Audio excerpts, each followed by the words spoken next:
The air is full of nitrogen, oxygen, light, clouds, wind, pollution, radio, airplanes, satellites, signals, dust, birds, and more. UC Parika's talk, Some People Say Not to Worry About the Air, will address questions about the air, pollution, and the various political, media, theoretical, and material context in which it is registered. Dr. UC Parika is professor at the Winchester School of Art, the University of Southampton, and docent of digital culture theory at the University of Turku in Finland. In his various books, he addresses a critical understanding of network culture, aesthetics, and media archaeology of contemporary society. Please welcome. Wonderful. Unfortunately, first of all, thank you for having me. It's such a pleasure to be here. Unfortunately, the best line of my talk was already given, so in the introduction, so the rest of it will be downhill. I wrote something on geology of media, which is probably the reason why you put me in a panel about the Anthropocene or inhabiting the Anthropocene.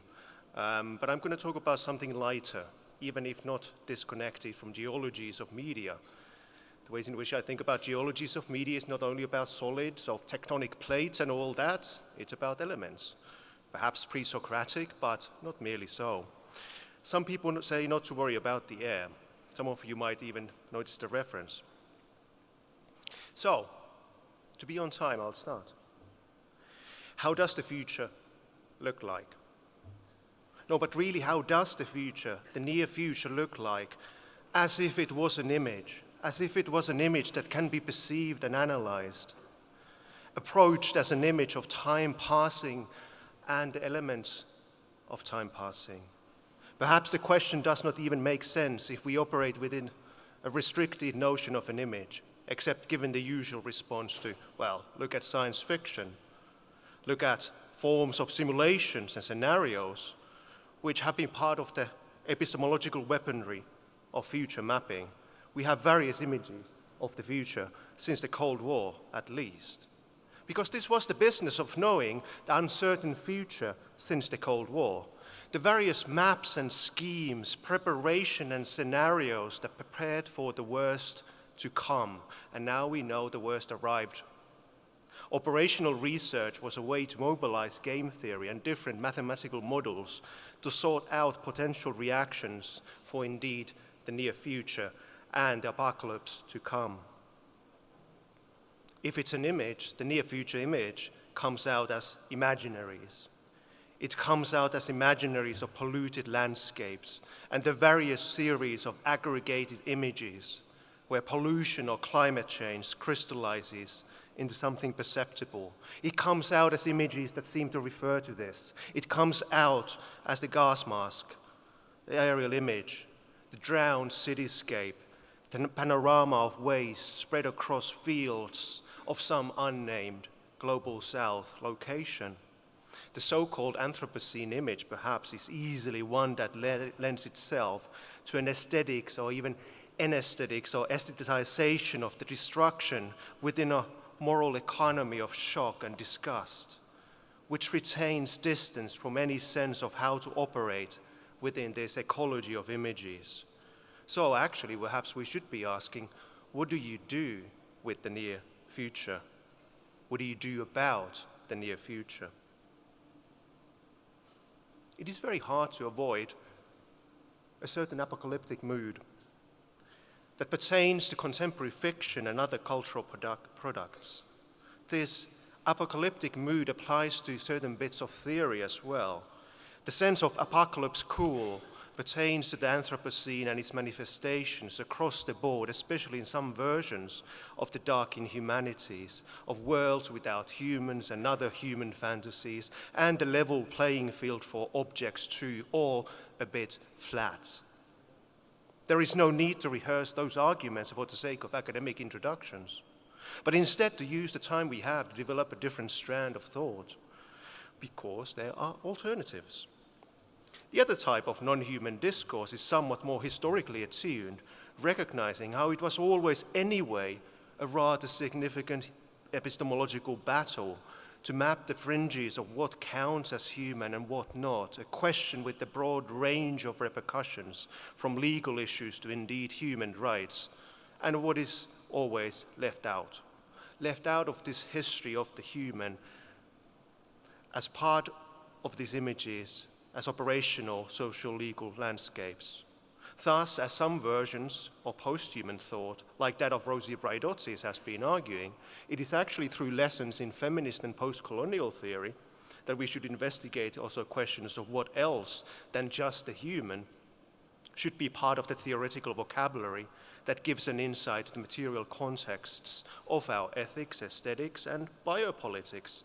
Indeed, enough questions for one seminar, well, enough questions for one lifetime, pending which species lifetime. The near future image is one of shifting scales, a theme picked up by other colleagues already so many times in so many fruitful ways. For example, Joanna Zielinska starts to build her argument concerning the Anthropocene through a reference to the minimal ethics of Theodor Adorno, but also in relation to feminist theory. How to build such positions that, in her words, I quote, philosophizing as if against all odds, to look for signs of life in the middle of an apocalypse. Indeed, we ask, whose threats? Whose apocalypse was it already, and whose scales are questions relevant to our near-future narratives too? Ones that start to become more operational than just aesthetics of something to look at. Besides, the questions are perhaps obvious. Perhaps the obvious questions as to whose narratives and where narratives are located, it is also who's near. What is near in the case where the horizon of near is probably already too near? The current prospect of 3 degrees of planetary warming that would cause massive sea level rise could indeed, as they say, and put it in the headlines, take decades or more than a century. It could or could not, according to the rather still open scientific estimates, but yet, as we pretty much still know, prepare for the worst. The year 2100 is suitably sci-fi year, no? It's often floated as one horizon for one threshold of times to come, but of course, the near future is sometimes really near. The desolated wastelands and polluted rivers as the after effect of industrialization and the resource extraction in vast areas of, broadly speaking, the global south, and in those various disadvantaged areas of global cities worldwide, where, as we know, pollution follows the route of poverty in ways that is not just magical, it is just capitalism. The near future is too near. It's always too near, as for decades megacities have been defined by their toxic breathing air due to the massive load of air pollution that is not merely the issue of places out there, Beijing, Ankara, Mexico City, etc., but these are the ones that are close to Western homes. By now, the cinematic past image of the smog London is replaced by the amount of PM 2.5 particles where, according to WHO, 95% of the capital is exceeding guidelines by at least 50%. It is too small to be noticed and to be cinematic. It does spur, however, a range of technological operations through which we see it, from developing real-time satellite-based maps to other measures which form an image of air. From the projections of near-future apocalypse out there, it becomes perhaps rather urgent to investigate the non-human in here. both geographically as well as toxically so close to current concerns that fold a different sense of time than just about the future. This nearness is so close as the planetary transformation as a lived quality that is inhaled as a toxic cloud that itself is one central visual cue for this situation. What image is the one that speaks of toxicity? What image speaks of toxics, of the near now, and does not look like much? These geological connotations, concepts, and metaphors used for the Anthropocene discourse must also include the broader elementals involved in transformations of the sensoria itself. Because it's not only what we see, what we project, what we visualize and see as an image, but that this perception to inhabit the Anthropocene, this perception, the sensing, the experiencing is itself involved in the transformation it speaks about. We are in that toxic cloud. And it comes out as a different sort of a picture than the one about Earth tectonics or clearly visible distribution of solids. Perhaps in some ways, it is closer to what conceptual art invented early on. Think of the air conditioning show of 66 and 67 by Terry Atkinson and Michael Baldwin, how it framed the possibility of air itself as an odd aesthetic object, of course, admittedly, in relation to the gallery system, art language, and art writing. And that way shifted the perceptual attention, despite this immediate imperceptibility, to see air. One is tempted to take the air show as a cue for the near future image and the elements too. One that shifts attention, but also in this case, on a very molecular level, starts to transform the body that is observing. But the scale is somewhat different to that of the gallery. Instead, the one that we're dealing with, this air show, is of atmospheric dimensions, like more recent art projects have demonstrated. Amy Balkin's much later Atmosphere, a Guide, does it in contemporary contexts as a poster essay. From the sea level to the exosphere to the air and the atmosphere is full of activity, from geopolitics to satellites, pollution to just big chunks of metal. That is the remnant of the Cold War. Or then J.R. Carpenter's creative writing, the Gathering Cloud book, that relates to the longer duration of what's up in the sky and how we know about things up in the sky. Sending balloons, drawing images, making up typologies of clouds and more. Air is full of words about air, images, engravings, and other media that try to catch up with the dynamic movement of up there, down here.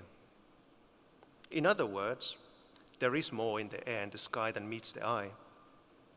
High up above our heads, the air is full of nitrogen, oxygen, light, clouds, wind, pollution, radio, airplanes, satellites. It is full of signal traffic. It is full of dust and birds and more. Back on the level of eyes, nostrils, and skin, it touches more than the eye. Instead, it is inhaled, enters the body as a haptic environment. It is the haptic environment, they inhabit what we inhabit, in which one sees. Of course, there would be a longer metaphysical story. There would be metaphysical dimensions to ponder. Think of Louis Irigaray's reminder that philosophers such as Martin Heidegger were all too focused on the earth, and they forgot about the air. But also, of course, it is something that lends itself into a pop song. Hence, take Talking Heads and the album Fear of Music as our cue. Some 10 years later, after the air conditioning show, and a few years before Louis Irigaray takes on Heidegger. What is happening to my skin? Where is that protection that I needed? Air can hurt you too. Some people say not to worry about the air. Some people never had experience with air. Fair enough. We might not want to mistake the Talking Heads song Air from the album in 1979 as a note about anthropogenic climate change and air pollution, but it does set the tone in useful ways. It speaks to a set of concerns that Peter Sloterdijk coined as atmo-terror, the weaponization of air from the battle trenches of World War I to greenhouse gas effects, and the recent massive shift in the carbon-oxygen cycle. The flip side of Le Corbusier's modernist dream of exact air, of sending exact air into men's lungs at home, at the factory, at the office, at the club, and the auditorium. The flip side is the production of bad air. That the air can hurt you too is one version of what Rob Nixon coined as the slow violence that unfolds not as one massive explosion, not as one visible accident, but it is more akin to a series of events whose effect accumulates in the long run. If it's an image, it is close to the conceptual art legacy, but on a scale that builds up into planetary dimensions, an image of slow suffocation. But it becomes visible. It becomes visible in the transformations. The skin and surface registers the suffocation across multiple scales. The transformation of the sensorium is what characterizes this transformative image as haptic, a weird sort of a chemical moving image, if I may. It involves chemistry as the description of the transformation of the various scales of interaction that moves from experience and affect to the non-organic mutation that defines one scale of the elemental planet. The near-future image forms on the cancerous skin as epidermal reaction. It registers on lungs in the case of air pollution. It is inscribed in plankton, animals, and much more widely than just for the human eyes. It is an image that is a chemical reaction. So hence, we can speak of this weird period in art historical terms. It is a period of light media that is visible in different ways than art history has recognized. The alternative art history would then talk about such things as photochemical smog, invisible air pollution, or then ultraviolet radiation, a planetary scale art historical period that emerges around 1970s gradually. In any case, it's hard to dispute that chemistry is the apt form of knowledge worthy of being included in this imaginary canon of conceptual art of the Anthropocene. And besides a specific field of knowledge, chemistry becomes a vehicle to discuss the near-future image that is constantly and remains unseen and yet so transformative. It is indeed a mix of things. It is a mix of things, of elementals, and the temptation to go all pre-Socratic for elements is pronounced. Earth, fire, air, water as the forces of also contemporary life worlds, while the more recent and the more accurate reference point would be, of course, Mendelev's periodic table from the late 19th century onwards as the start of one conceptual art period way before its time. It marks a place for that what cannot be seen. So besides this over-enthusiastic art historical revisionism, the periodic table is a place where science, media, and modern modes of production meet. So if we want to stick with the four elements for the sake of philosophical elegance or continuity, let's at least make it something that is suitable to our situation. Hence take Gary Ganosko's suggestion for the new four elements as something else than cliched rehashing of Greek philosophy. This version of the new four is actually already about the multiplied combinatorics, x to the power of 4, and speaks to a whole different bundle of contemporary issues of synthetic worlds, of art and politics, and well, indeed, of waste. As Gnosko explains, the four elements should not be taken as a description of how the world ontologically is, but as a way to understand production, the productive elements, the generative forces that constitute these weird worlds. So the variations of the four elements start to produce odd combinations. We live in a world where air is combustible, waters that are infused with heavy metals, and other variations that are ways to narrate post-natural forces and substances. Well, while to say that the near future is about post-natural is mostly a truism from contemporary theory, it does actually refer to a longer duration of entry of chemistry as part of the modern world, as part of modern modes of production and aesthetics since the 19th century. From mines and mining to Fritz Haber to pesticides, whatnot, but a post-natural management of the so-called nature we have been dealing with since the 19th century. Hence, to continue with Genosko, the new 4 elements and their thousands of variations. This as one sort of an attempt. Earth, dust, water, blood, air, lethal fogs, fire, flammables. Wrap around these elements is the planetary phylum, a great Tellurian cable bunch with its own products. Earth, electronics, water, liquidities like water bottled in plastic, which throws forward diagrammatic intensities into explosion of plastic debris. Air, gases, greenhouse, fire, smoldering car tires, slashed rainforests, seasonal wildfires in the great northern forests. The Anthropocene might be a rather bad term, but one should think of it as a passage to these transformations.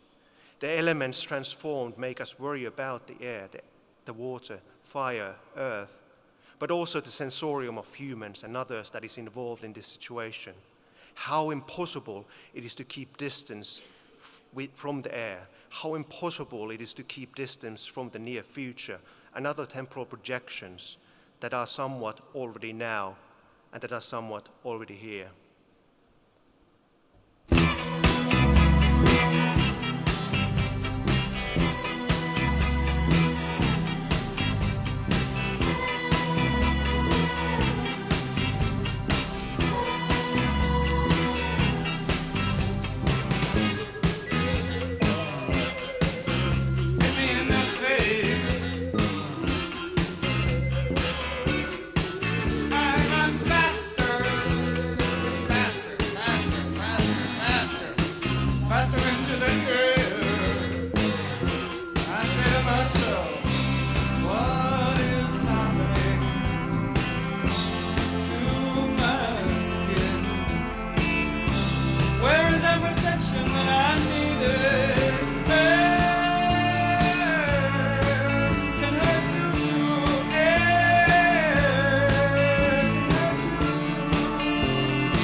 Thank you.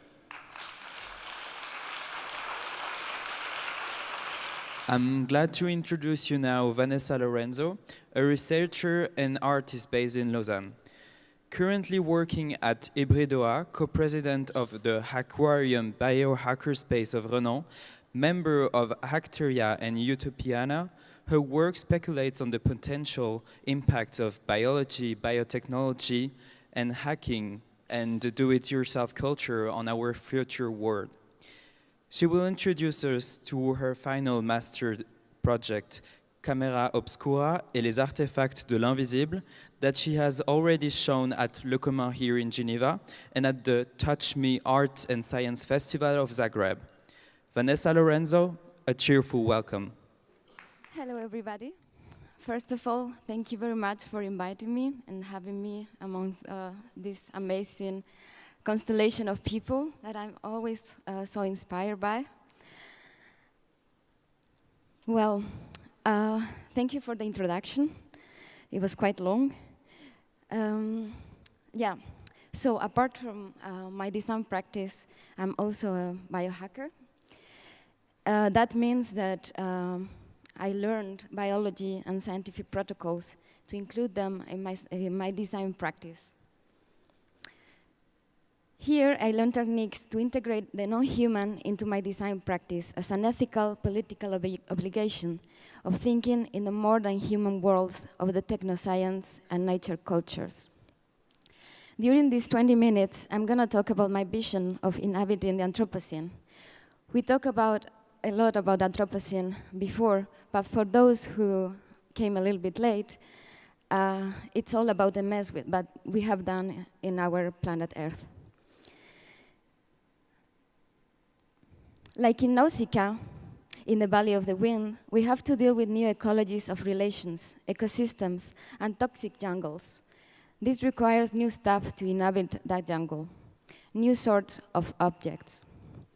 The first one includes cyber moths. The second one, bacterial superpowers.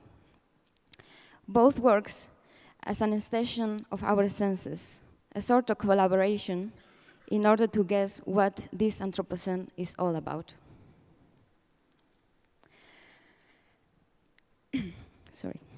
Most interactions between human and the earth are mediated through technological objects, often influenced by a dualism that separates nature from culture, human, non-human, thing, nothing. They filter out a wide range of data streamed from events that cut across spheres, the biosphere, lithosphere, semiosphere, technosphere. This partial approach haunts our perception and requires new modes of abstraction. How to think the object then? We need to flatten the hierarchical ontology between humans, animals, machines, and objects by including the other with its otherness into a media system with particular rhythms, codes, policies, and capacities.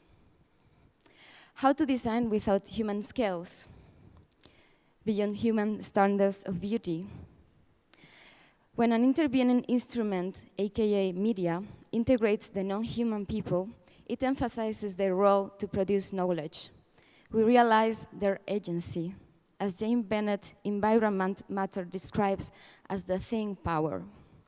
Not flower power or black power or girl power, but thing power. The curious ability of inanimate things to animate, to act, to produce effects, dramatic and subtle. Suddenly, things have political weight, sensing capabilities, and memory to project us far beyond the Anthropocene. In the beginning of the summer, I headed towards the Kilpisjärvi Biological Station, located within the Arctic Circle, a huge environmental data farm and scientific big brother, with an eye on the outer space, very sensitive to environmental changes. It is full of different critters, streaming out data from the heights of Sana down the fells upon the glassy lake of Kilpisjärvi. Critters, sensors, and algorithms are stitched together in a sort of bionic layer that connects technology, nature, and people. And there is a lot of moss as well. Could moss sense the Anthropocene? Mosses are tiny organisms with slow temporalities of growth, which can decipher the secrets of life on Earth. They pioneered the land when glaciers stepped back, preparing the land to be refilled with a rich biodiversity. They act as a nexus between worlds, inhabiting extreme environments, water streams, and skyscrapers, hosting microbial life forms that are proved to resist in the outer space. Because they lack of root system, they are fed by everything carried by the wind, including pollutants. Since the 60s, they have been used as monitors of atmospheric deposition of heavy metals in the Nordic countries. Combined with the satellite, they serve to map their behavior after an ecological threat. Equally, since 2008, they are used to monitor air quality in the facades of European cities. Could moss sound out these changes? When we first touch a moss phone, a moss with a cybernetic add-on, we experience a pleasant feeling of joy. Dipping our fingers into this humid pool of life, we enter part of our existence into an old kingdom of resistance. Our body interacts physically and emotionally with an entity that silently keeps track of this human mess.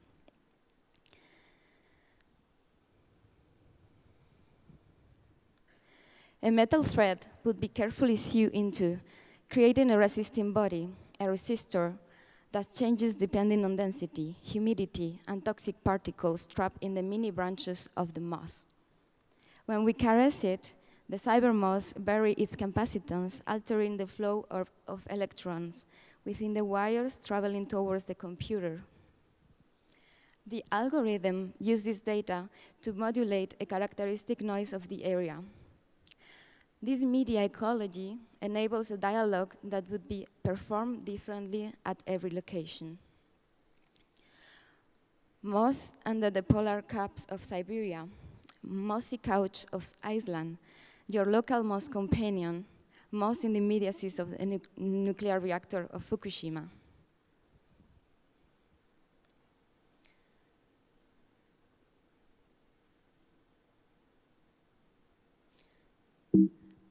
There's supposed to be a video here.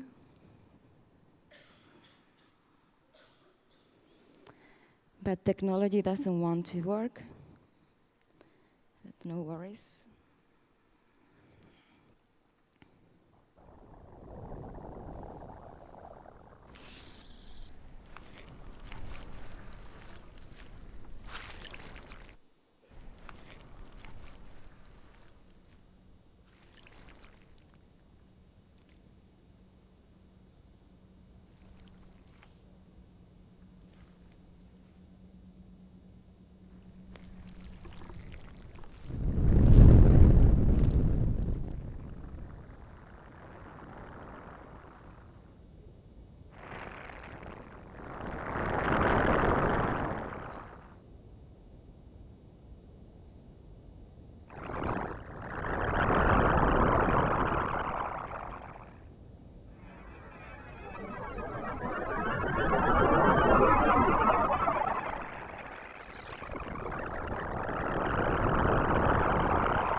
Back to the PDF.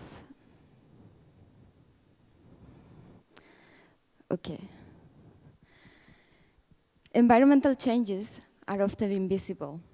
Some are trapped in complex data in scientific reports that nobody really understands. Some others are communicated below the radar of our cognition.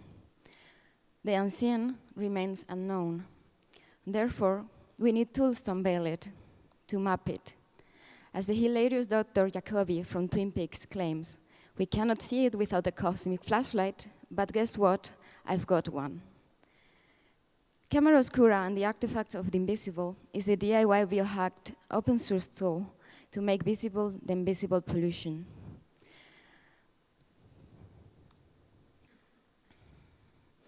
By merging electronic media with toxic artifacts, this interactive installation uses bacteria as non-human narrators of an ecological shift.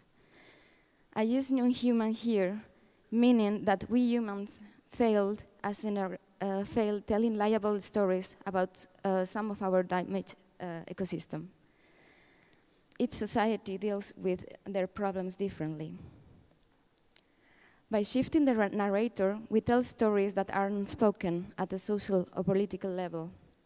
We discharge a shirking society to speak up, confront the fact, and seek for alternative futures. Based at the riverside of Lonza at the end of the 20th century, and moved to Visp since the beginning of the 21st century, the now global industrial giant has dumped between 15 and 60 tons of mercury along the Turtic Canal between 1930 and 1966. The polluted sediments were then dispersed in the region. Mercury, as a good escapist, it changes its form quickly. It slips away and melts, so it remains invisible.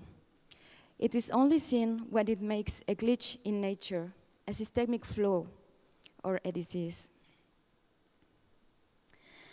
How to reveal the invisible around us? Biotechnology and biohacking could help here. In collaboration with Biodesign for the Real World and the community of Aquarium, we sampled and analyzed the soil and water in the area. We also learned how our gut bacteria could be given an extrasensorial superpower to detect the invisible. The augmented bacteria, or genetically modified, with a fluorescent protein EGFP that acts as indicator of mercury, a highly neurotoxic and endocrine disruptor for all the people, humans and non-humans. What happens when the super E. coli and the toxic artifact meet?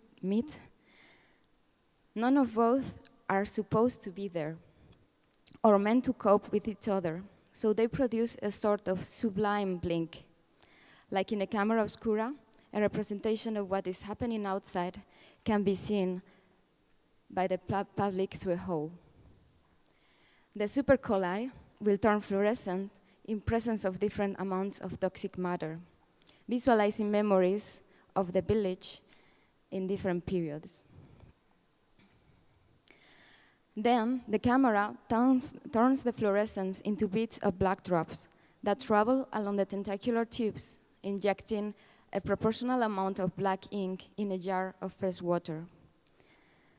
The more the people come and see what happens inside the camera obscura, the more evident the traces of hidden realities become.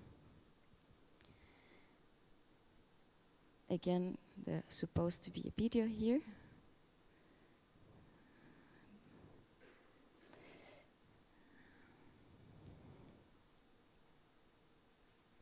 The Earth is shaped by the rhythms of progress. Almost all the interactions between humans and the Earth are mediated through technological objects.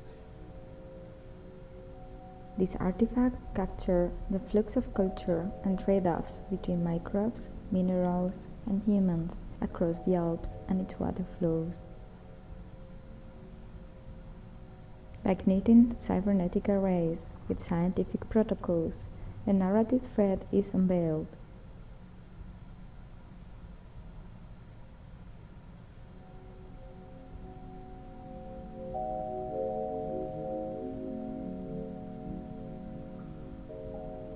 Five water samples from 5 different periods are black-boxed within the camera obscura.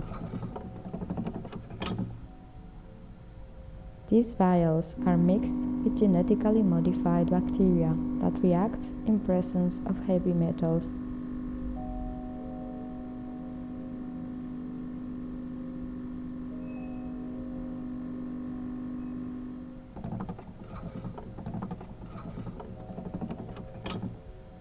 The fluorescent feedback turns the evidence of pollution into beads of black drops.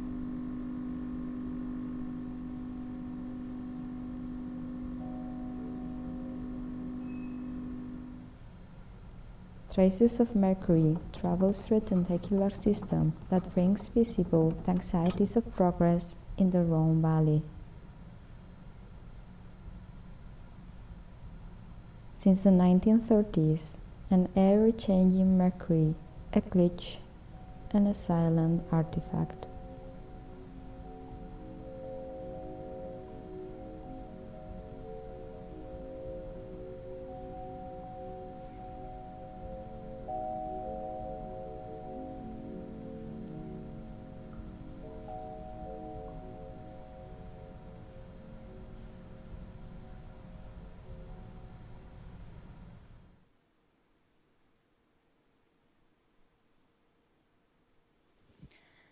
I am very thankful to Raphael Müller, my human companion, to help me taking this speculation further. Within the framework of the exhibition La Sémiosphère du Commun, we exposed 2 case studies, the one I told you before in Switzerland, and another one from Tulcea in Romania. Both similar sorts of toxic landscapes, alienated landscapes that we approached by collaborating with different artists, researchers, scientists, citizen scientists. We realize that we not only need research on the toxic materiality of the Anthropocene, but we also need to experience it. By appropriating scientific protocols and developing our own DIY open source tools, we also empower ourselves as citizens to explore the role of the artist/researcher as a social, collaborative, and political agent. We are considering toxic matters here as an active agent that link bodies, environments, and politics in an unprecedented way. This is a work in progress, though. Our strategy to inhabit the Anthropocene is to embrace our multiplicity and transdisciplinarity as citizen scientists/artists and researchers, so we can move forward as fast as possible from it. To create our own tools to allow our realities to exist, the ones in which we cohabitate with, alienated bodies, organisms, cyborgs, and hybrid creatures. Like Nausicaa, we embrace the toxic jungle and we create tools to inhabit it and resist and collaborate in the ruins of capitalism. I am very thankful to all the people that made this happen and contributed to explore this path of speculating with hybrid media and new forms of collaboration, communication with the human and non-human. Sachiko and Robin from Biodesign for the Real World, Michael Pereira for lifting the tedious task of data processing, Daniel Sea for sounding it out, Rachel Araroff and the whole community of Aquarium, Mark Bernstein from the Makerspace in Renault, Anna Barsegian from Utopiana, Bacteria community, and also, why not, the E. coli from our gut, the fluorescent protein EGFP, and also, why not, the toxic artifacts and the moss. Thank you very much. So now we present Kojo Eshun. He's a lecturer in contemporary art theory at Goldsmiths University in London, visiting professor at HEAD, giving the seminar Theory Fiction at the CCC Master Program, and co-founder of the Otolith Group. He will talk about the science fiction of Ghanaian novelist Koyo Bernard Lang from the year 2020, called Major Gent and the Akimota Wars.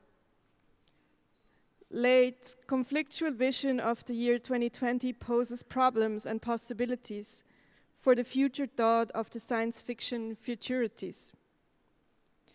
Kojo Eshun will ask, in what ways does Lang's science fiction from the year 2020 pressurize the predicates that support the futures narrated by science fiction? Thank you. Okay, well, of course, I'd like to thank Jean-Pierre Grève, Delphine Généré, everybody at CCC for inviting me, for making this possible.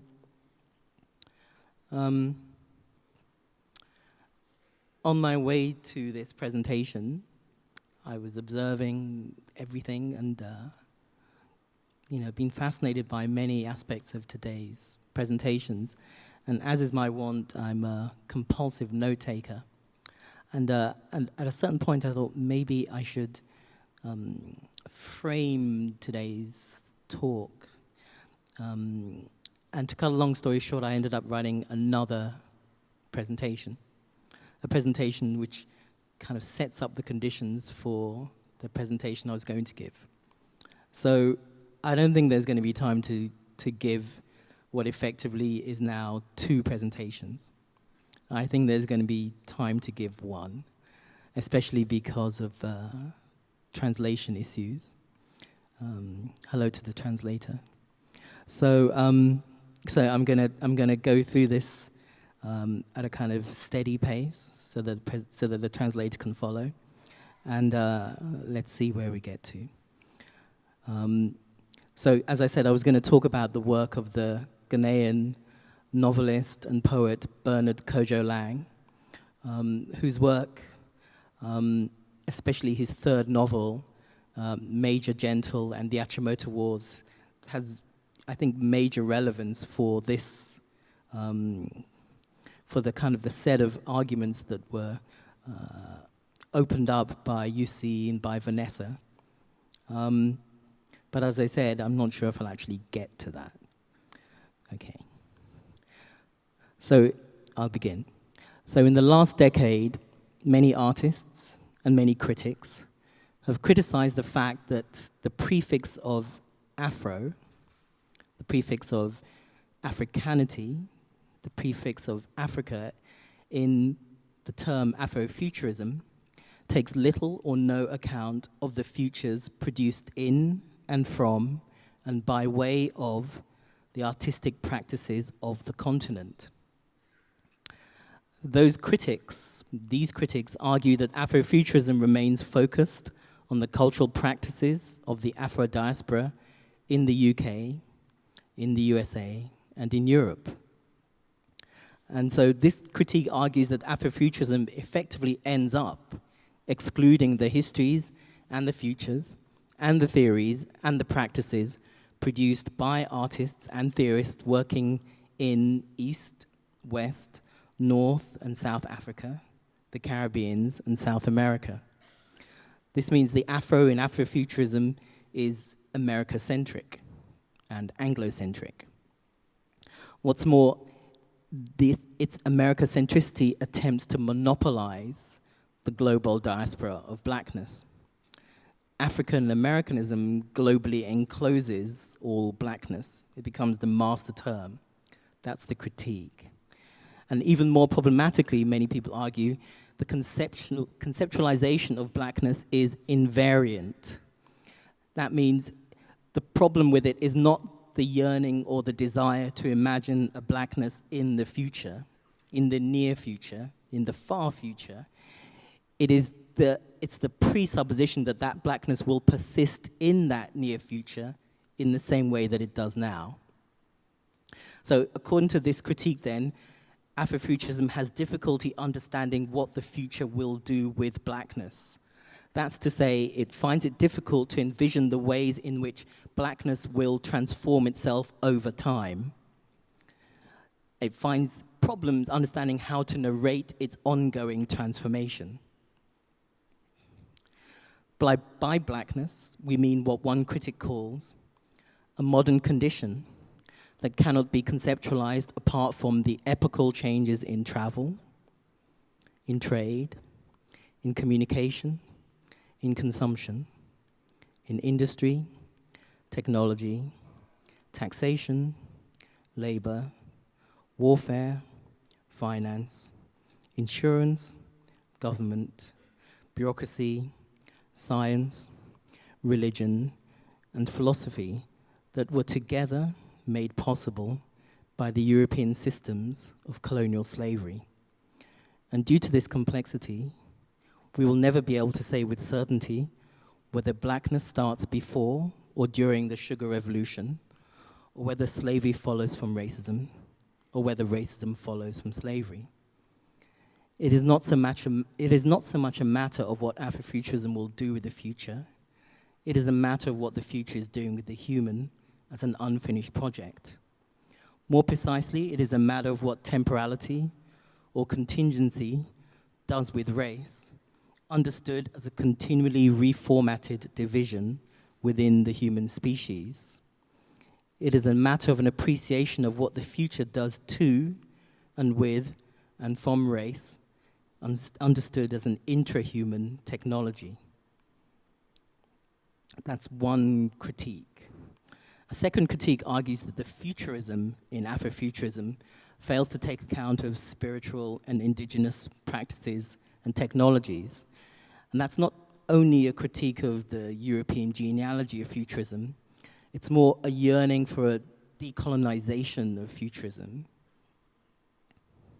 And a third Afro-pessimist position argues that Afrofuturism is overly utopian and it's insufficiently attuned to the afterlife of slavery, as theorized by Saidiya Hartman, who says if slavery persists as an issue in the political life of Black America, it's not because of an antiquarian obsession with bygone days or the burden of a too long memory.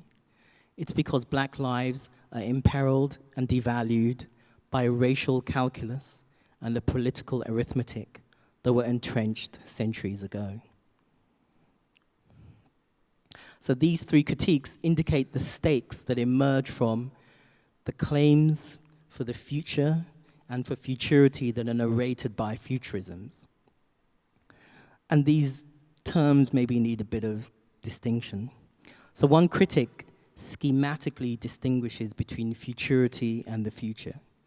Futurity, he says, can be defined as the qualitative notion of the future as difference. And that would relate to what Mark Wigley was saying earlier today about the future as that which is unexpected, that which is strange, that which science fiction critics call the novum, the new.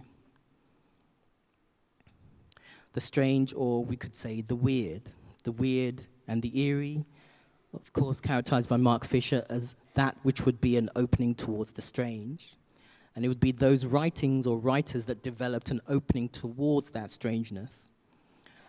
And this would be Koja Lang.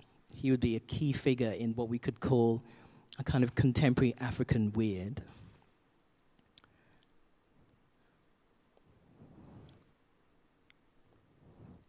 Now, the critical distinction between futurity and the future is overly schematic. If futurity can be defined as the qualitative notion of the future as difference, then the future would be defined as the qualitative aspect of the quotidian passing of time. Time that is reduced by the conditions of capitalist realism to the merely quantitative notion of the extension or intensification of the conditions of the present. And a futurism would then be the attempt to intervene into capitalist realism's reduction of the qualitative to the quantitative.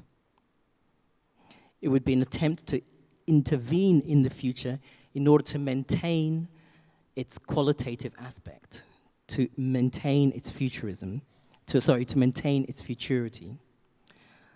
So according to this schema then, the futurity and the future should be reserved for those processes that operate at a spatio-temporal scale that's beyond human experience.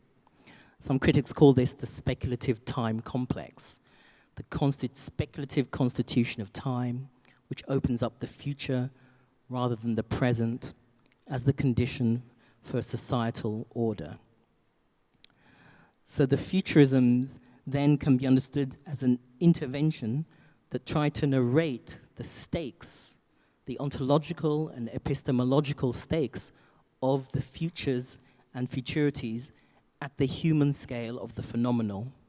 Futurism is a downscaling, or better, it's an interscalar vehicle that tries to move between the systemic and the phenomenal. And it has to invent its own vocabulary to do so. It has to invent a certain syntax, a certain grammar, a certain organization of time through tenses. So under pressure from these critiques, there's a tendency to abandon Afrofuturism in order to fashion new terms that can grasp the scale and the scope of the futurisms practiced throughout the West, the East, the North and South of the continent. But much more important than the search for a new name to replace Afrofuturism is to maintain the critique of Afrofuturism that puts pressure upon the presuppositions of futurism, that puts pressure upon the assumptions of what futurity is and the assumptions of what the future is. And what is critical then would be to open up a disenchantment of the valence of futurism, a disenchantment of the value of futurity, a disenchantment of the value of the future. In many fields, many philosophical and artistic and literary fields, this distrust is a given. It's a reflex. Nothing could be more obvious. But in Afrofuturism, the project to insist upon the right to the future, the claim to narrate the future, has an interrupted and discontinuous historical tendency, which can be narrated as part of what people call the Black radical tradition, and which requires affirmation, reaffirmation, as part of a wider project of what some critics call Black speculative thought. And this accounts for why Afrofuturism is tends to think of itself and understand itself as a resistant futurism, as a futurism that is in and against older futurisms, a counter-futurism, a futurism against futurism, an insurgent futurism. And this insurgent futurism automatically assumes the value or the virtue of futurism in the face of a racial capitalism that intended black people to survive on condition of social death. The futurism that affirms the novum of futurity in the face of the project of racial capitalism's attempt to foreclose a black futurity. And what this makes for is a faith in futurity in the face of the future of anti-blackness. And that's the hinge at which both the faith in futurity of Afrofuturism meets something like the force and the power of Afro-pessimism, which lives without a faith in futurity. It lives in faithlessness. It inhabits hopelessness as a structural position. It lives without the consolation of futurity in order to pay whatever social costs accrue to being black, to inhabiting blackness, to living a black social life under the shadow of social death. So what I'm suggesting is that the value or the valence of Afrofuturism does not come from the presupposed virtue of being a counterfuturism, but instead from an appreciation of the predatory capacity of techno-capitalist and capitalogenic attempts to not only convert the qualitative into the quantitative, to not only capture and mine futurity, but to mine, like a blockchain, to mine ontogenesis as such. And what is important is that this appreciation of the hostile and inhuman scale of computational futurisms, of the infrastructural platforms that generatively entrench futures in the way that Liam depicted earlier today, none of this entails abandoning the necessity for inventing futurisms just because futurisms are not inherently progressive. On the contrary, it is precisely because futurisms are not inherently progressive that it's precisely because of their potential regressiveness, their potential neo-fascism, their potential collusion, and their potential complicity. This is precisely why certain artists and theorists of color should conduct themselves as futurists. The collusions, the complicities, the regressions, the neo-fascisms of futurism are part of the seriousness of the stakes of the present as future. To conduct yourself as a futurist entails entering into a complicity with extra-human processes that are ongoing at a planetary scale. This is a practice that entails what one critic calls a more complex accommodation between technique and epistemological concerns, between ways of telling and ways of knowing, especially where knowing is less the claim than a nervousness about it. And this extends to newer futurisms, such as Sino-futurism, as practiced by Lawrence Leck and Steve Goodman, such as Gulf futurisms, as practiced by Sophia Almaria and Fatima Al-Qadiri. The theory and practice of new futurisms is a practice of collusion and complicity with the anonymous materials of the planetary. Contemporary futurisms entail an understanding of the way in which neo-reactionary thinkers understand themselves as futurists embarked on what they call a project of highly advanced drastic regression.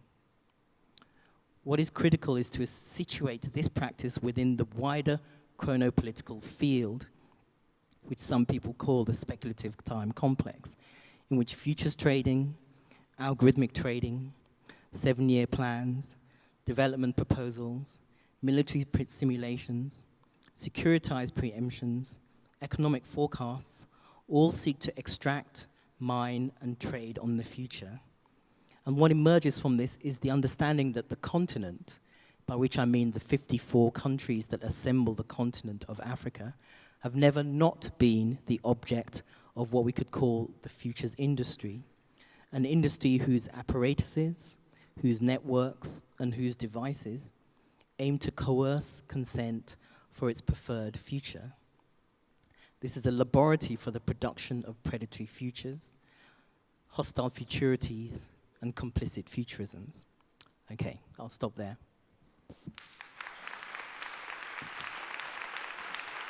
Okay, so the next one I try to present in French, bear with me. Cinéaste et artistes, Joanna Hadi-Thomas et Khalil Georget tissent des liens thématiques conceptuels et formels entre photographie, installation vidéo, films de fiction ou documentaires. Autodidactes, ils sont devenus cinéastes et plasticiens par nécessité au lendemain des guerres civiles libanaises. Leurs recherches très personnelles, proches de leur rencontre, les amenaient à explorer la sphère du visible et de l'absence, nourrissant une fascinante va-et-vient entre la vie et la fiction. Khalil Georget présente leur dernier projet, Unconformities, qui, comme leur vidéo Waiting for the Barbarians, montre dans l'exposition du collègue, est inspiré par le poème éponyme de Constantine Cavafy, travaille sur les temporalités et confronte l'idée de la ville avec ses histories complexes d'habitation. Welcome. Bonjour et merci d'être là. Merci pour l'invitation. Je parle en mon nom et au nom de Joanna, bien entendu. Et je vais vous parler surtout du dernier projet, pas tellement de Waiting for the Barbarian et de tout le rapport qu'on a fait autour de la poésie, même s'il est présenté ici, même sans son. Mais je vais vous parler surtout du dernier projet qui est présenté en ce moment, puisqu'il est lié aux thématiques qui ont été développées aujourd'hui et qui seront développées demain. Je vais commencer le slideshow.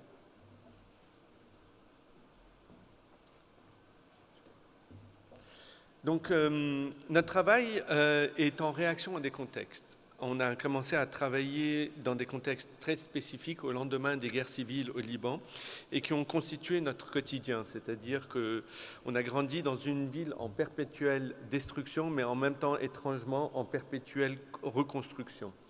La ville a été très très vite... Il ne faut pas imaginer la guerre comme un état permanent. C'est un état en une constante mutation et évolution.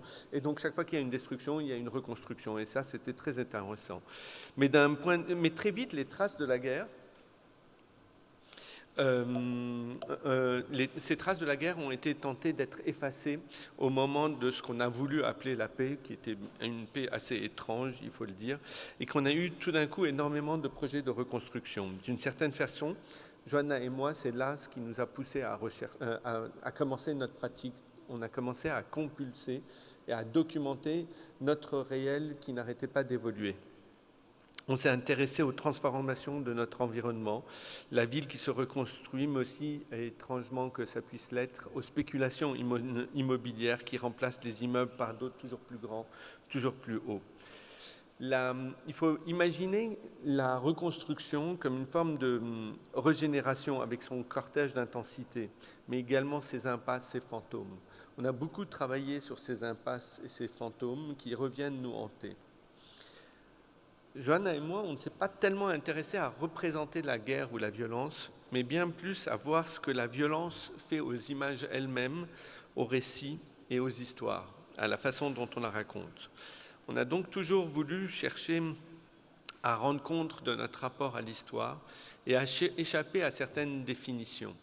Dans cette image de Beyrouth, par exemple, qui s'appelle le cercle de confusion, elle est découpée en 3000 fragments collés sur un miroir et les gens sont invités à en prendre un fragment. Et derrière chaque fragment, il y a marqué « Beyrouth n'existe pas », une phrase très lacanienne qui renvoie au fait qu'il s'agit d'une fiction et que ça nous renseigne sur notre propre état. Dans cette volonté d'écrire ou d'être dans l'impossibilité d'écrire cette histoire, on s'est très vite confronté à ces images, à ces cartes postales, où on a imaginé une personne, une fiction, Abdallah Farah, qui viendrait reprendre ses propres images pour les rendre conformes à son présent, en les détruisant une par une et en les refotographiant selon les événements qui s'étaient véritablement passés. Pourquoi je vous en parle maintenant, alors que ce n'est pas le sujet à proprement parler, parce que ça montre une façon dont on avait envie d'essayer de s'inscrire dans un présent et d'essayer de réfléchir sur les modalités d'écriture de notre propre histoire. Et au fond, il y a l'idée de rupture. La rupture étant cette brèche qui entre... c'est la seule encore théoricienne qui n'a pas encore été citée aujourd'hui, donc je vais le faire, Hannah Arendt, qui parle de cette rupture, de cette brèche entre un passé et un futur dans la crise de la culture. Et donc c'est justement dans cet endroit, dans cette brèche qu'on essaye de se tenir, dans cet endroit instable. Et c'est prisonnier entre ce passé difficile à assumer et ce futur impossible à imaginer, et encore plus compliqué à imaginer, qu'on a décidé d'essayer de se tenir. Et donc, bien sûr, on a cherché maintenant, dans le dernier projet, à s'intéresser à une autre histoire et à d'autres brèches. On s'est intéressé à l'histoire sous nos sols, sous nos pieds, à ces moments de disjonction et à ces hiatus. C'est-à-dire, c'est ce qu'on appelle en cinéma, et vous verrez que très souvent mes références sont cinématographiques, peut-être parce que j'imagine que l'histoire est comme un film. Ce sont des jump cuts. Le titre de ce projet s'appelle discontinuité, c'est-à-dire en anglais unconformities. C'est un terme en géologie qui renvoie à la rencontre forcée de deux unités temporelles qui, sous l'effet d'une catastrophe, la plupart du temps, qui peut être géologique ou humaine, c'est importe, se retrouvent en collision. Il y a donc une rupture et un glissement de terrain, un recouvrement d'une surface par une autre. On se retrouve devant une rupture. On est en présence d'une rupture. Et parce qu'il y a eu une régénération, on voit cette marque et cette rupture. Donc, ces ruptures temporelles, ces accidents, interroge les récits possibles et les représentations de cette histoire irrégulière et complexe, qui ne se résume plus à une succession de strates, mais plutôt à des actions.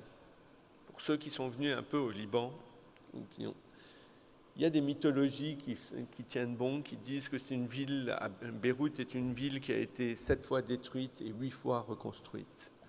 Et on a toujours l'impression qu'on va, en creusant, retrouver les strates, la linéarité du récit qui va se mettre. Nous avons travaillé dans ce projet Unconformity à partir d'un ensemble de données dans 3 villes, Beyrouth, Paris et Athènes, qui sont 3 de nos villes à Joanna et moi, où on va récolter d'abord des informations.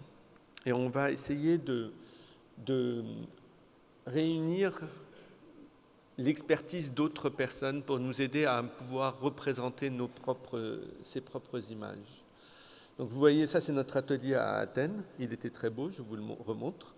D'accord ? On avait collecté à peu près 350 carottes pour 4 lieux. À partir de ça, avec les géologues, historiens, archéologues, on a organisé les informations, c'est-à-dire qu'on a relevé les endroits d'où ces carottages ont été prélevés. Ces carottages nous ont permis de travailler sur les stratigraphies présentes et sur les histoires qu'on avait vues.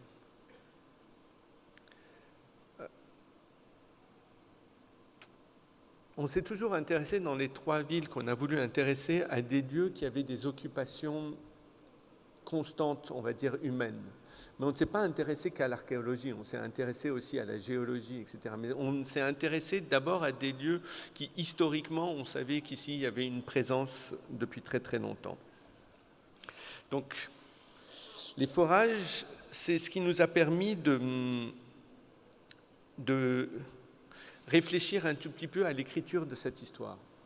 Alors on a choisi des lieux qui étaient habités depuis très très longtemps, mais qui avaient la spécificité de devoir être détruits. C'est-à-dire qu'il y avait un projet immobilier, la plupart du temps un projet de gratte-ciel, et qui donc supposait qu'on devait creuser pour retrouver ce qu'on appelle le naturel. Le naturel, c'est le dur, c'est là où on va construire les fondations, les parkings, etc., qui sont devenus une obligation, pour pouvoir monter. Et ça, c'est une nouvelle révolution, c'est-à-dire qu'on va passer à travers tout l'anthropique, tout ce qui a été fait par les hommes pour retrouver le géologique. On enlève tout ça, on s'ancre dans le dur. Et avant d'excaver, puisqu'il s'agit de ces lieux qui sont des lieux d'occupation historique, on va fouiller. Avant d'excaver, des archéologues vont venir étudier. Et c'est cette archéologie, ce qu'on ne sait pas, c'est que les archéologues, en devant faire leur travail, sont obligés de détruire. Parce qu'ils doivent, comme ils étudient, une fois qu'ils ont trouvé une couche, une étude, ils doivent après l'enlever pour voir s'il n'y en a pas une en dessous, et ainsi de suite, jusqu'à trouver le dur. Donc, ces lieux qui sont destinés à la construction on va construire des immeubles, et c'est parce qu'ils sont voués à disparaître qu'on va pouvoir constituer un certain savoir et une certaine connaissance de cette histoire. Et ça, c'est quelque chose qui nous a beaucoup perturbés par rapport à l'endroit d'où on est parti au début, mais on y reviendra un peu plus tard. Donc dans le processus, on va travailler avec d'autres disciplines, beaucoup d'autres disciplines, pour essayer de constituer ces histoires. On va travailler avec des géologues, des archéologues, des anthropologues, pour travailler de plus en plus sur parce qu'on ne voit rien quand on sort. Tout est plein de boue. Et il faudra pour ça faire ce qu'on appelle des logs. Vous en voyez un là. Et à partir de toutes ces informations qui constituent comme les rushes d'un film, on va commencer à les remonter avec toutes les informations qu'on nous a données. Donc on va aller chercher dans toutes les carottes qu'on a trouvées, par exemple dans l'atelier qu'on avait, on va retrouver les éléments dont il nous parle pour reconstituer les sculptures, parce qu'on les appelle des sculptures, qui vont être présentées.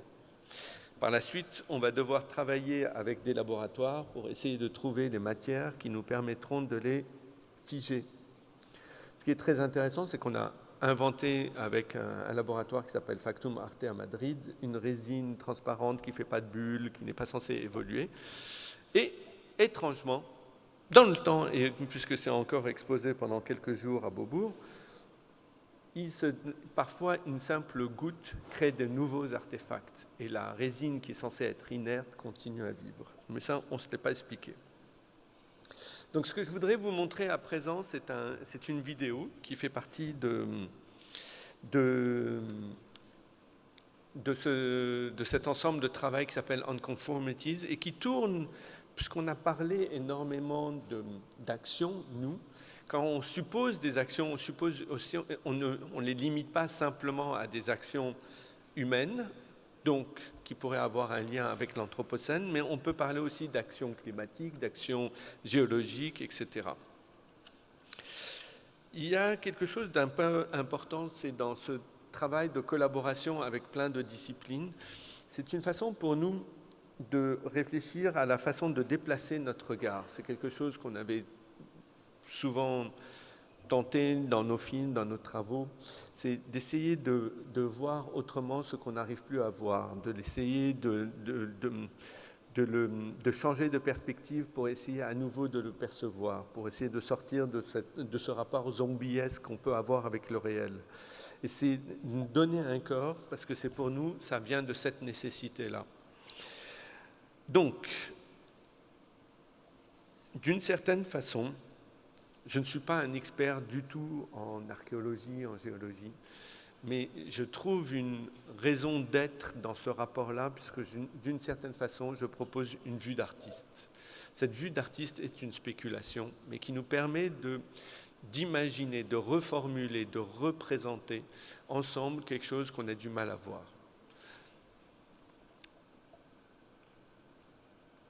La complexité de ce projet notamment, si on devait la ramener au niveau de la représentation même cinématographique, c'était de parvenir à montrer en même temps une vue d'ensemble. En archéologie, c'est nécessaire, par exemple. Et l'infiniment petit, le détail, le microscopique, le micro et le macro en même temps, l'image du drone et l'image du microscope. Et c'est entre ces pierres-là, c'est d'essayer de réfléchir à la mémoire des pierres.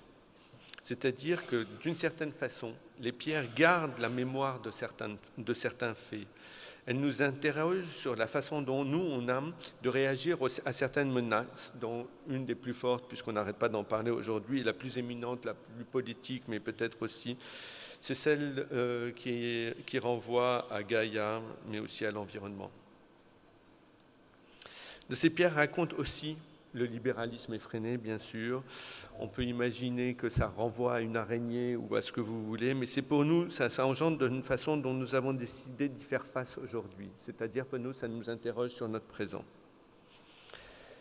Une des questions fondamentales, avant que je commence à vous montrer la vidéo palimpseste et de la commenter en même temps, c'est sur l'idée de transmission. Les archéologues, les géologues, les cinéastes et les plasticiens réfléchissent tous ensemble sur cette notion de transmission. C'est-à-dire mais bizarrement, celle des archéologues, elle est très contradictoire. Elle est, pour reprendre un autre concept développé par Bruno Latour, elle est iconoclash. C'est-à-dire qu'en même temps qu'elle défend une représentation, elle la détruit. Le travail des archéologues est par définition contradictoire. Il doit détruire pour préserver une mémoire. Il doit laisser en même temps des éléments en jachère, parce que sinon sa discipline est sans suite. C'est-à-dire qu'une partie des archéologues, avec les outils qu'ils sont en leur possession aujourd'hui, ne vont pas exploiter totalement un terrain d'excavation ou d'examen, parce qu'ils vont laisser ça à d'autres archéologues qui viendront dans le futur pour pouvoir y travailler avec de nouveaux outils. Parce que sinon, c'est une discipline qui n'aurait pas de lendemain. L'archéologue ne doit donc pas épuiser son terrain au risque de se retrouver sans suite. Et là, sans vouloir faire une métaphore avec notre civilisation ou avec ses notions, on voit qu'en exploitant trop, on n'a pas de suite. Ah, ça, ce sont les images de l'exposition présentée en ce moment à Bobo, dans le cadre du prix Marcel Duchamp. Et ça, ce sont les vidéos, la vidéo, là. Au mur, vous voyez ce qu'on appelle les zigzags over time, et suspendus, ce sont les sculptures, les time capsules, qui sont...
Comme vous le voyez, pour forêt, on a un besoin d'eau.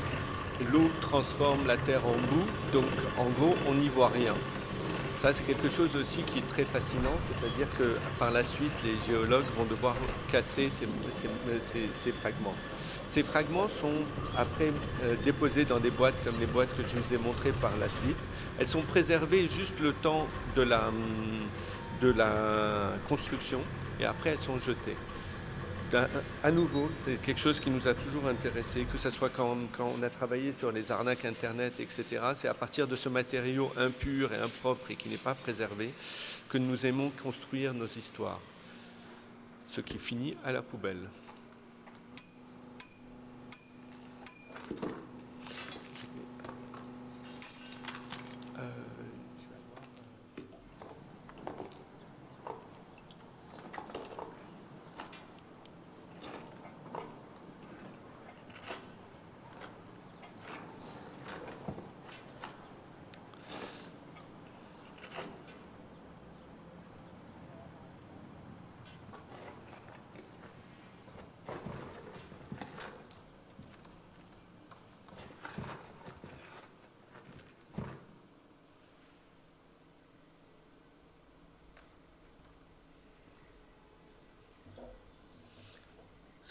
Sous la couche de boue qui recouvre le tout, vous retrouvez les litages et les histoires. Une fois que nous avons, avant l'excavation, vous avez les archéologues qui viennent. Donc ce sont des archéologues qu'on appelle des archéologues de sauvegarde. Ce qui est fascinant quand on regarde des archéologues, c'est qu'on se demande ce qu'ils voient. Parce qu'on passe des heures avec eux et ils arrivent à voir des choses qu'on ne voit absolument pas. Donc on a passé des jours et des heures, et ils arrivent à retrouver dans des ensembles qui nous semblent très très obscurs, des éléments qui pour eux leur sont très signifiants.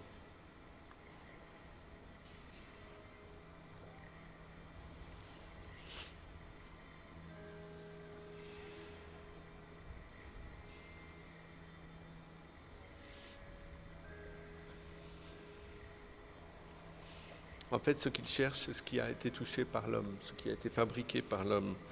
Et parfois, ce sont des éléments qui nous sont, comme cela, qui reviennent à des codes propres à eux.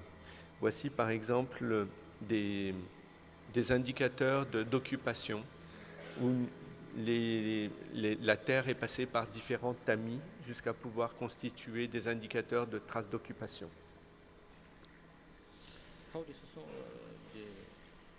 De l'argile cuit.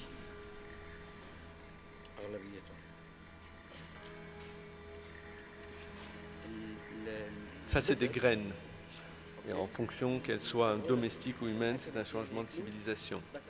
Domestique ou sauvage, pardon.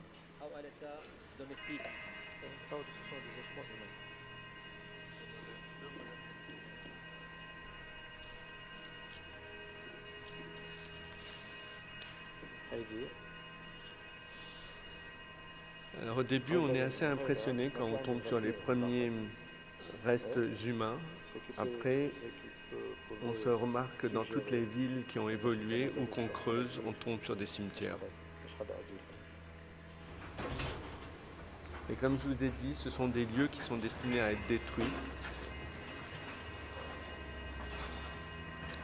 Mais les archéologues travaillent jusqu'à la dernière minute.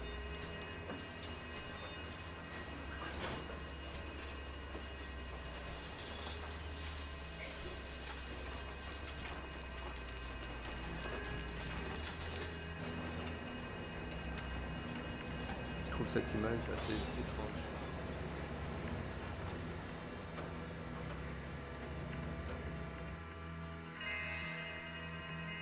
Vous voyez par exemple quand on tombe sur une hypogée, mais on remarque que cette hypogée, toutes les tombes qu'on a filmées ici sont des tombes qui ont été en fait déjà été réutilisées ou sectionnées par d'autres fondations à une autre époque.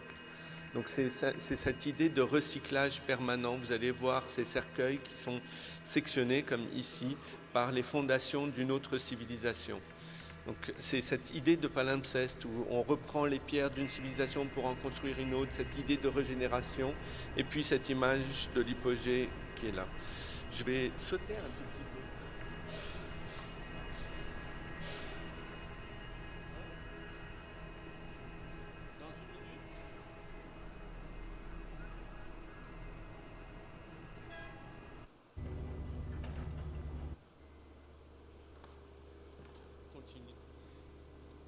Une seconde. Je voudrais juste montrer un plan. qui vient après ça. Ça, ce sont les images microscopiques, c'est-à-dire c'est des images qui, c'est les marqueurs temporels vus au microscope à balayage de certains événements qui se sont restés. L'idée de la régénération était au centre de ce projet-là.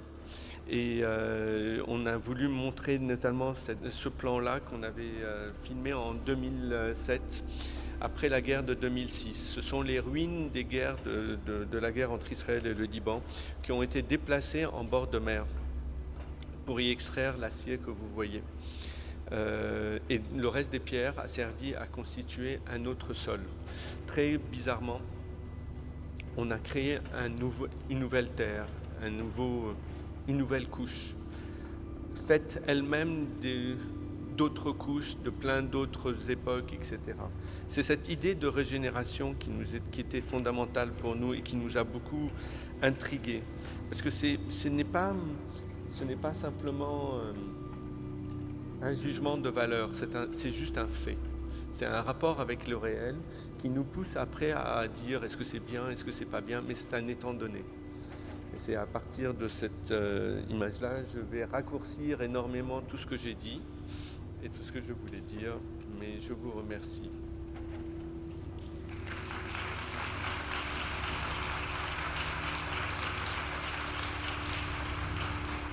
Alors, mon nom est... Alors, je m'appelle Ida Soulard, je suis historienne de l'art. Et je pense que si j'ai été invitée... Alors, je travaille pour l'École des Beaux-Arts de Nantes et je m'occupe d'un programme qui s'appelle Fieldwork Marfaille, qui est un programme conjoint avec la HEAD de Genève. Et je crois que si j'ai été invitée ce soir, c'est parce que j'ai, de 2011 à 2013, co-organisé une série de séminaires et de workshops autour de la notion d'Anthropocène et de ses conséquences pour l'art et la pensée. So I'll switch in English. So I believe we don't have much time. I took many notes and I had a lot to say and a lot to ask, but I will refrain to open it to you. And I will just start with one question. But before, thank you so much because all those presentations, even a bit rushed, but all those presentations were brilliant and very generous and triggered many questions for me and I guess for many other people. So maybe the first question, because we talked a bit, and because it's a question that can address all of you, there were mention of the future as being a stranger, and there was another figure that came to my mind, and also because it's a figure that I know that you used, Jussi and Kojo, in different ways, which is a figure of the alien, or processes of alienation, but I think it also addresses the two of you in different ways. And so alienation, of course, is a Marxist term, and in Marx terms, to put it very simply, it's been a central operator of capital. Capital also as being the breaking of the rupture of the metabolic exchange between society and nature. And more, maybe like more simply, alienation is a very simple process of the outside being nested in the inside, and also the reverse process. And in the Anthropocene, or like what the concept of the Anthropocene seems to trigger, and it has been discussed, is it is the fact that this inversion, so the inside out and the outside in, is produced by us. So we are our own operators of alienation, which seems to be like a major change. And there are like some current trends of thought, like I'm thinking of accelerationism, Nick Cernick and Alex Williams, that were mentioned as well, or the xenofeminism, the Xenofeminist Manifesto that has been published in the past years. And they use this term of like alienation as some kind of, as a term that could be capable of some kind of operativity, or could be useful, or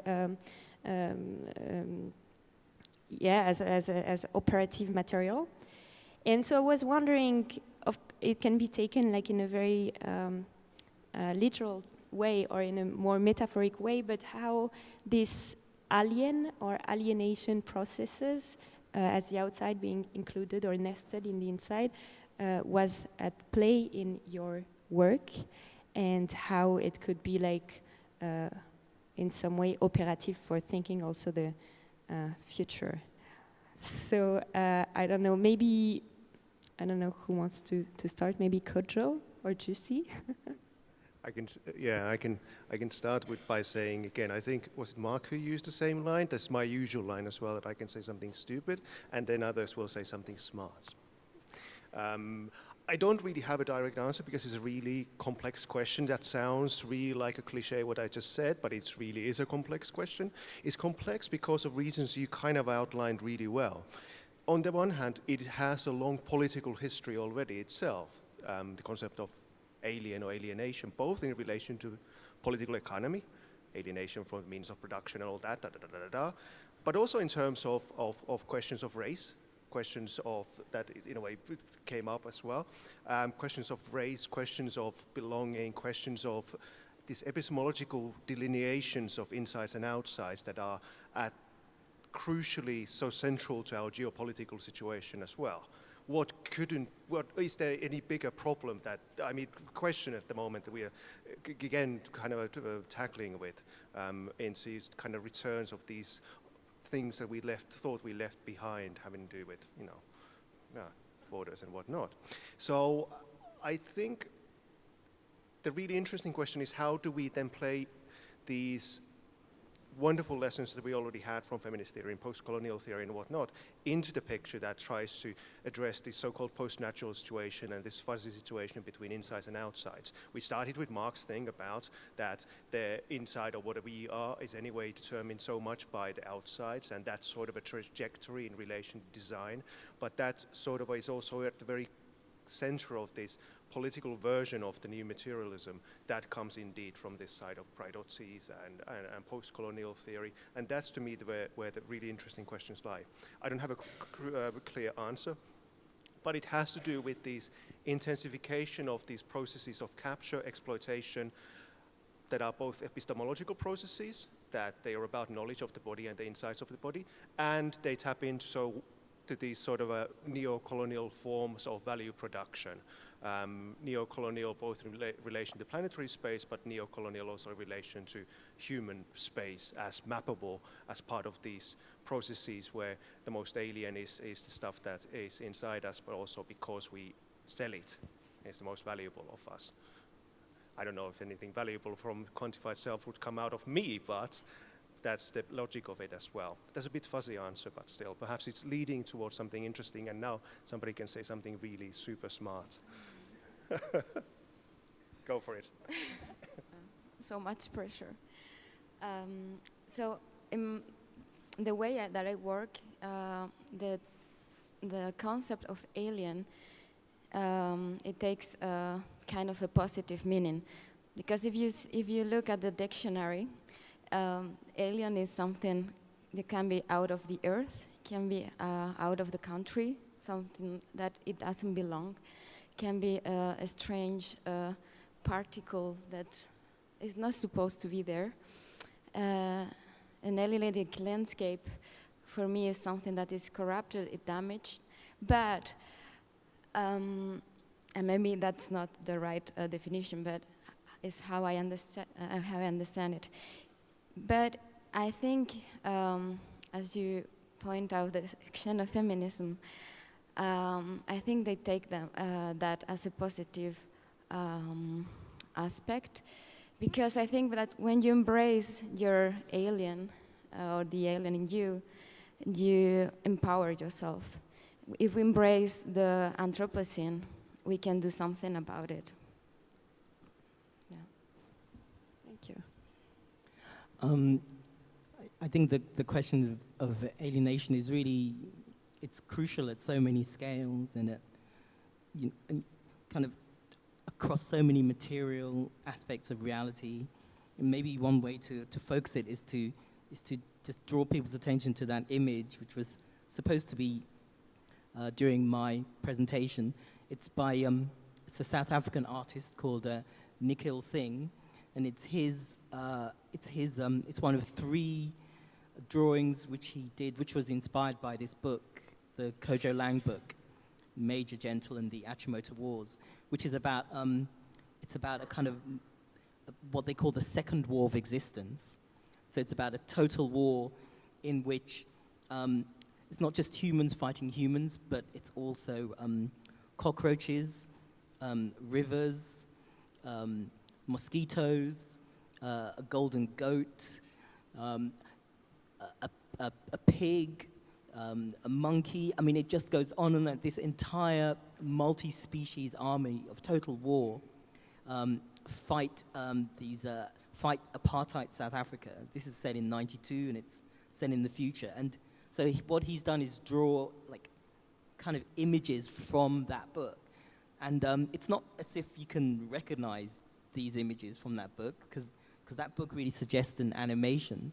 But these images, I think, convey a certain kind of imaginative fabulation of alienation as a resource, just as in the way you pointed out that xenofeminism treats alienation as a kind of as something to affirm rather than something to repair, you know. And in these images, you can see this effort to imagine a city that is alienated from the conditions of realism. So it's a city that really should be animated. It behaves according to a different gravity. It behaves according to different rules. It is an entirely a kind of city which is born in the rupture of alienation, and it insists on that. So I think alienation is it's quite productive for certain kinds of artistic practices. The key is to, in a way, invent that grammar and that vocabulary and that syntax, so to give what you do with alienation a certain purchase and a certain traction, so that it can actually leverage something, you know. Thank you. I don't know if you want. Okay. If you want. There's something quite bizarre for me, because I always feel alienated. But at the same time, when I'm inside, I can see specificities and situation and context. And at the same time, I never have the feeling that there's an outside. Like if you talk about globalization, is there something outside? Is there something outside our Earth? Or so this dialectic that you introduce between an inside and an outside, of course I can see insides when you have some negotiation, but when you have nothing to negotiate, there's no more outsides. It's maybe... Okay. So now I would like to open the question to the public. Si quelqu'un a des questions, je vois pas très bien.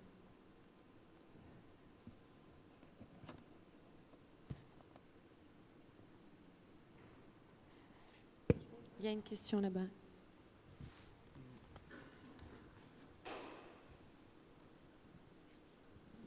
Thank you very much. I actually have a question for Kodwa Ishun, and I'd like to thank all the speakers of this afternoon. It's perhaps just an understanding question, a question of understanding. What exactly do you mean by the group? There's certain artists and theorists of color that should conduct themselves as futurists. Would you care to elaborate a little bit on that? Yeah. Thank you. Of course, yeah.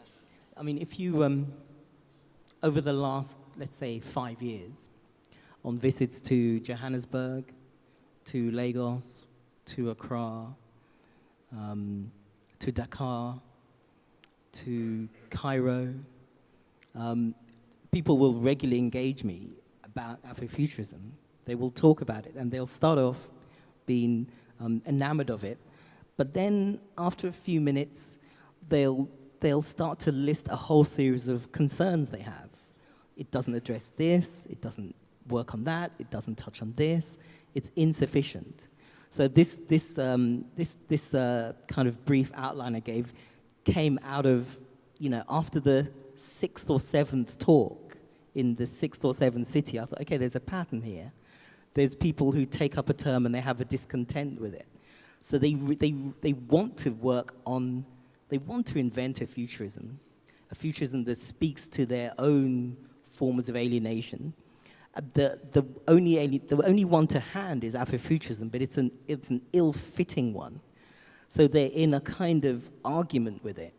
They needed to do something, and it doesn't do it. So the question then is to either break away and form a new one, or to, you know, to rejig it, just to kind of wrestle with it a bit. But the part of that impulse, to me, part of what it presupposes is something like what I said, which is a kind of the inherently progressive nature of a futurism, because it's a futurism that adopts Afrofuturism as a kind of progressive counter-futurism to the European tradition. So it's a futurism that is either in escape from that or in contestation to it, and that's one of the reasons they like it. So it's not Afrofuturism as such. It's the positive valence of futurism. That's what they like, and so then you effectively get what you then get is something like the search for a good futurist object. So what usually then happens is there's a search for a kind of ancestral futurist figure. So people then go searching for, I don't know, the Egyptian surrealists, or people then go searching for futurist figures from Cairo or from Johannesburg, and they can find them. They are always there. But my point is that another thing needs to happen, which is the questioning of Afrofuturism in a way gets blocked by the appreciation of futurism, whereas the questioning of Afrofuturism needs to press on to the questioning of futurism, which won't take you back to the Italians. It confronts you with the fact that futurisms are predatory as much as they are progressive. But this doesn't mean you then abandon all futurism and then go back to something else. No, that's why you stay in it, because you understand that many neo-reactionary forces are working on futurisms all the time. So that analysis, that understanding of futurism as a chronopolitical field that is crowded, both as something you adopt and as something that is happening, something that is being done to you, it's complex because there's two scales. There's futurity which is happening as the novum. There's the futures, there's time which is doing something to you. The future is doing something to you nonetheless. And then there's the futurisms that you try to grasp to negotiate between those things. But in other words, you have to grasp it not as a virtuous practice, but as a complicit practice. And that's the political valence of futurism. And often people get blocked from that insight, which I think is quite important to maintain something like the heretical dimension rather than the self-congratulatory branding of oneself as a futurist, which can also happen. So it's part of a complex debate which is going on in many cities, but it's not really joined up yet. And in a way, what I tried to do is I didn't want to name specific names because that needs more time. So I kind of left them denominated. But if you want to, you can come up and talk to me. I can tell you all the names and who said what in what way. But this is what I'm referring to. Do we have any more questions?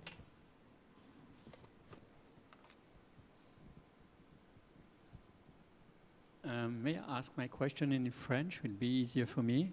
Yeah, thank you. La question, cette réflexion m'a été suggérée par le propos de Khalil Jorej, qui à un moment donné, donc montrant les images de destruction et de reconstruction permanente de Beyrouth, a eu, je crois, cette belle phrase, si j'ai bien entendu. Il parlait de ce que la violence fait aux images elles-mêmes. Donc pas seulement les images de la violence, mais ce que la violence fait aux images elles-mêmes. Et en même temps, les images qui étaient montrées étaient remarquablement belles, si on peut dire les choses de façon aussi simple. Ça m'a fait penser, on est très loin de cela, mais ça m'a fait penser par exemple aux photographies de Lewis Balls, que j'aime beaucoup, et qu'on a souvent caractérisé par finalement l'incroyable photogénie du déchet.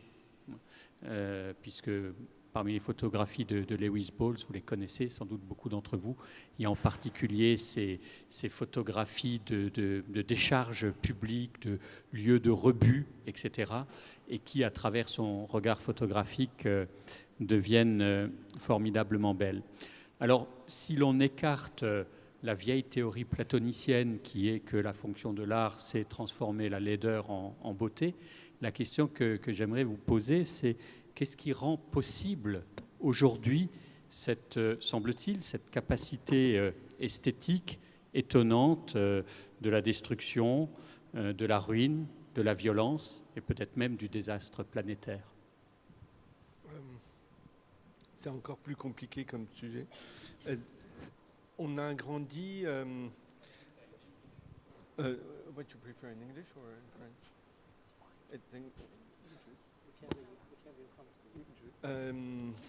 On a toujours essayé, on a grandi en réaction à certaines images et notamment à leur esthétisation, à l'esthétisation de la violence. On s'est souvenu tout d'un coup de Benjamin et du rapport aux politiques. On s'est souvenu du rapport critique qu'on pouvait en voir envers ces images.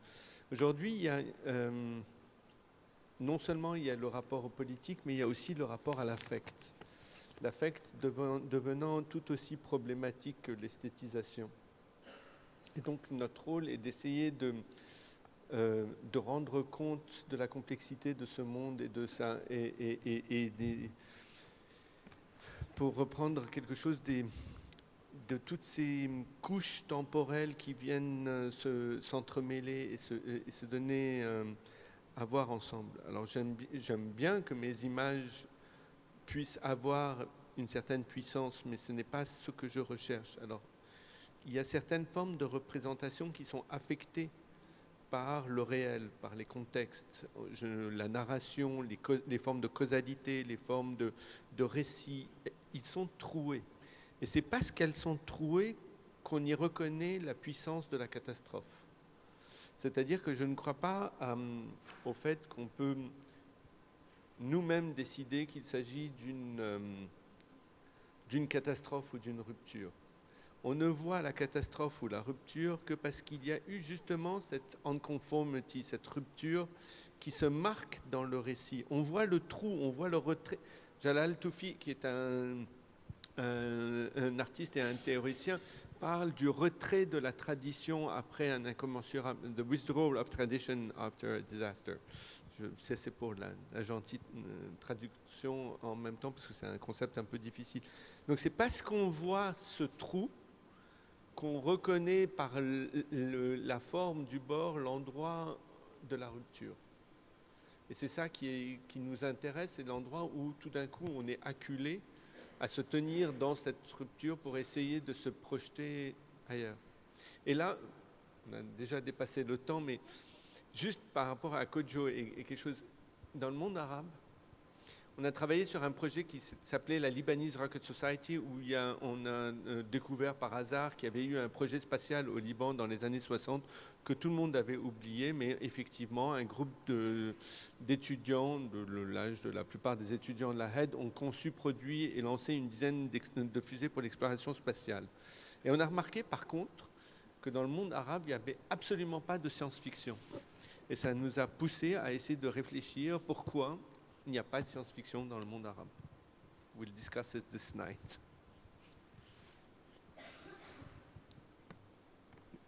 C'est lié pour moi à la perturbation. J'ai l'impression qu'il y a une autre question, mais il faut que je sache si on a le droit de continuer. Oui.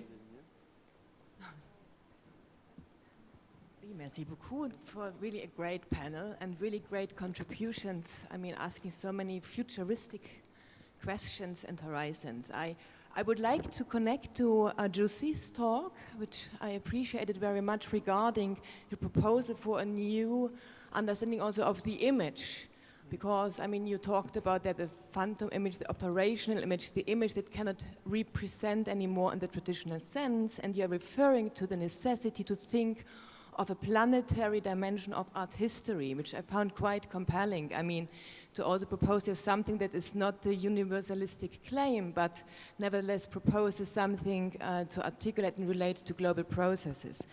I'm not quite sure whether I have really this kind of precise question, but how would you situate there the issue of visual narration in terms of the limits of representation in this operational image? Or maybe to ask differently, where would you situate there the concept of abstraction? Not necessarily in form of a kind of a diagram, as you've indicated that with the table of Periodensystem der Elemente, which is Carl André made the piece in 1968. That, I mean, he takes up the Periodensystem der Elemente. I just really wonder, how would you understand this abstraction, the horizon of abstraction with regard to the operational image? Maybe you just could refer to, I mean, abstraction that does narrate not in a representational way or documentary way, but proposes something else for our understanding of the image in the 21st century. Thank you. Maybe this also corresponds with other talks on the panel and this idea of futurity in difference, maybe also to future, to simple concept of future. Thank you very much. Yeah, that's super. That's great. It's a wonderful question because it also points to what was asked about the image just now and how do we escape the kind of the temptation of aestheticization of the destruction, whether it's waste or war, or the two things that go so well together, and how do we come up with strategies about the image that actually speak to what I'm interested, for instance, is its epistemological value, the aesthetic image that tells also something that is not merely the classical aesthetic appreciation, but it starts telling other things. That's sort of a narration and story as well, that it becomes itself data of sorts, and it becomes data only if it's operational in a context. Our good Goldsmiths colleague, Kojios, especially Susan Shipley and the whole forensics team is very good in terms of kind of thinking about how to mobilize our vocabularies, images, vocabularies, and theoretical dispositions that come from art theory and art history into contexts where they don't belong, but start to do work that is the work of legal and other sorts of things related, for instance, social justice. So these sorts of scalar operations is not really answering a question about abstraction, but abstraction in terms of scalar operations where the image starts to function in places where it's not supposed to function, or in the ways that it's not supposed to function, becomes really interesting. So that's sort of a conceptual re-institutionalization of the question of the visual or the image in terms of its relation to the body, right, that I tried to do really briefly. There's something else that I did on the topic that, how does this weird sort of a chemical image start to speak to the body that is itself transforming because of the toxicity? And then the other shifts that are employed in there as well. So there's a bundle of things as well to be said about that. And not least also in relation to what's popped up a couple of times now already about the temporality of the image as well, the futurist image or the futurism as a generative part of the image as well. That's sort of I would need unpicking with a lot of people on the panel as well, but I'll finish here.